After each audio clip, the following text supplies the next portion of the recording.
सम्मान समारोह के आज के इस आयोजन में मेरे साथ मंच पर विराजमान माननीय विधायक श्रीमान भगवान दास समनानी जी हमारे वरिष्ठ नेता भी हैं। इस अवसर पर IIIT के श्रीमान director doctor Ashutosh Kumar Singh ji, doctor mini Mehra जी, इस कार्यक्रम की संयोजक श्रीमती आरती अनेजा जी, संचालन कर रहे श्रीमान शैलेंद्र निगम जी।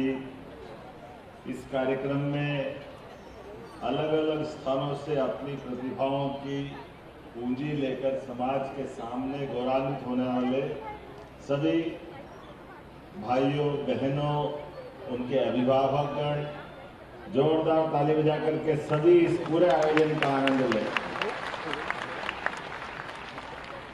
शिक्षाविद, साहित्यकार, कलाकार, प्रिय छात्र, अलग अलग प्रकार से सब अपनी अपनी प्रतिभाओं के बलबूते पर इस गौरवान्वित करने वाले अवसर पर नव प्रयास सांस्कृतिक एवं सामाजिक विकास समिति भोपाल द्वारा प्रतिभा सम्मान समारोह में 591 अलग अलग प्रतिभागियों को आपने ये मौका दिया। 2026 लगातार तीसरे साल प्रतिभाओं को पुरस्कृत करने का माननीय विधायक जी का प्रयास मैं आपकी सराहना भी करता हूं और जोरदार ताली बजाकर भगवान दास समनानी जी को बधाई देना। ये केवल पुरस्कार वितरण का कार्यक्रम नहीं है, सच में हमारे अलग अलग प्रतिभाएं अपने परिश्रम की पराकाष्ठा करती है और संस्कार और राष्ट्र निर्माण के इस महासंकल्प में अपनी क्षमता, बुद्धिमत्ता, युक्ति, समय की सदुपयोगिता, ऐसे कई कारणों से अपने आप को उस रूप में लाती कि वो पुरस्कृत होकर के समाज के सामने अपना नया परिचय पाते हैं।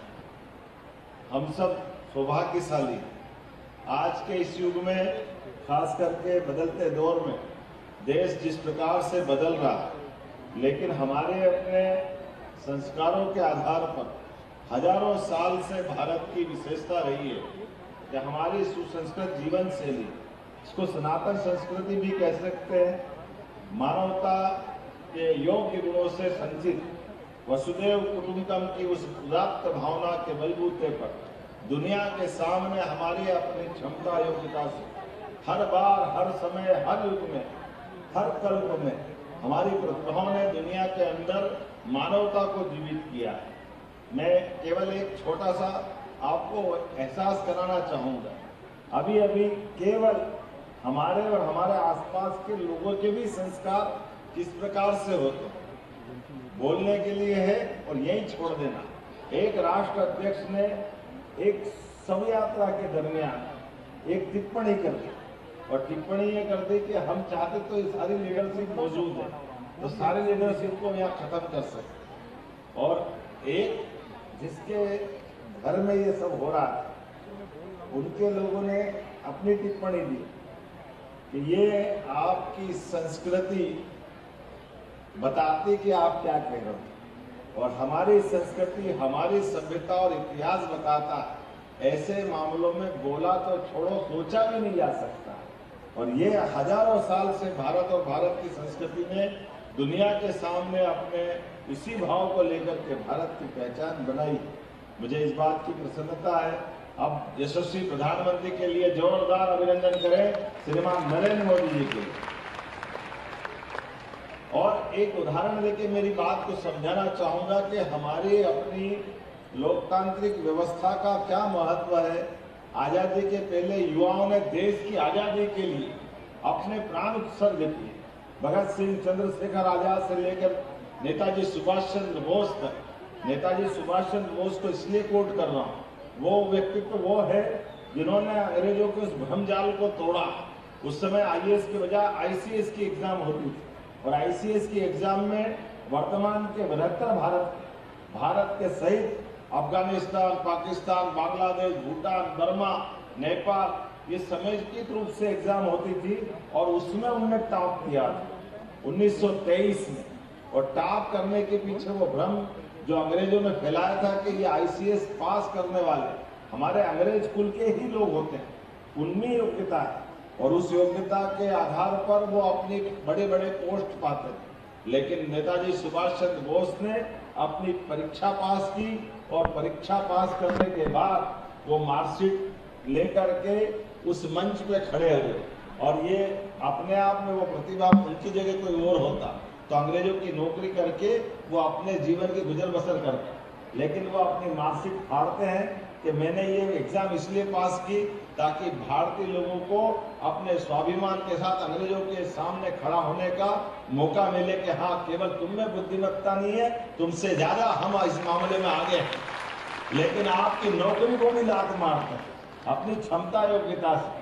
और बात का क्रम हमारे सबके सामने, आज बदलते दौर में भारत के अंदर प्राण के उत्सर्ग करके आजादी की जरूरत के लिए लड़ने की आवश्यकता नहीं, लेकिन हमारी प्रतिभाएं दुनिया के सामने अलग अलग प्रकार की चुनौतियों को स्वीकार करके अपनी क्षमता योग्यता बुद्धिमत्ता से अपनी पहचान बनाए, देश का मान सम्मान बढ़ाए। इसलिए यशस्वी प्रधानमंत्री श्रीमान नरेंद्र मोदी जी अनथक प्रयास कर रहे हैं। जोरदार अभिनंदन श्रीमान प्रधानमंत्री नरेंद्र मोदी जी के लिए। यह हमारे सामने मिसाल है। जैसे हमारी चांदनी का भी उदाहरण देते, चांदनी के घर हम गए थे, उनकी कठिनाइयों के बीच चांदनी ने अपनी प्रतिभा के बलबूते पर 12th की एग्जाम में जो अपनी रैंक हासिल की, मैं मान के चलता हूँ कभी कभी ये प्रतिभा किस प्रकार से दिखती है, इसके उदाहरण भी दिखते। नरेंद्र मोदी जी और मनमोहन सिंह जी के बीच में कभी तुलना करके देख, वैसे तुलना किसी से होती नहीं है, लेकिन केवल एक बात की तुलना करके मैं अपनी इस भाषण को अपनी समारोह की तरफ ले जाऊंगा। हमारे सबके सामने राजीव गांधी जी के जमाने से एक चैलेंज रहता था कि हम गरीबों के लिए शासन की योजनाओं का पैसा पहुंचाते हैं, लेकिन राजीव गांधी ने कहा कि मैं 1 रुपया भारत सरकार दिल्ली से पहुंचाता भारत सरकार की तरफ से, लेकिन नीचे तक पहुंचते पहुंचते सिस्टम की कमियों के कारण से केवल 15 पैसे नीचे पहुंचती। ये चुनौती उनको लगती थी।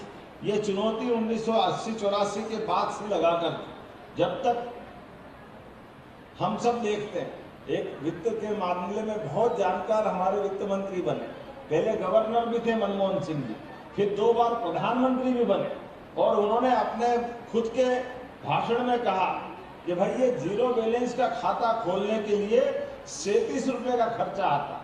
तो जीरो बैलेंस जब माननीय नरेंद्र मोदी जी ने प्रधानमंत्री बनने के बाद कहा कि मैं जीरो बैलेंस में खाता खोलने की घोषणा करता हूं, तो मनमोहन सिंह जी ने मजाक बनाया था, लेकिन एक चाय वाले को ध्यान में आया कि जिसका पैसा उसके खाते में सीधे पहुंचा दो तो सीधा खाता खोलो बगैर पैसे के। 80 करोड़ से ज्यादा लोगों के खाते खोले गए।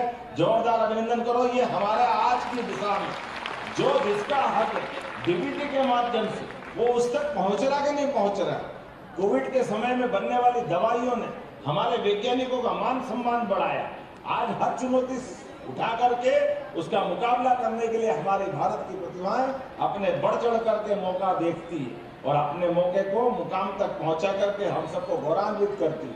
आज के इस अवसर पर जब मैं हमारी संस्था की तरफ से सच में विधायक तो कई बनते, लेकिन विधायक अपने क्षेत्र की प्रतिभाओं को ऐसे गौरवान्वित करने का मौका दे, उनको सम्मानित करें परिवार के साथ, तो ये कई लोगों को प्रेरणा मिलती है।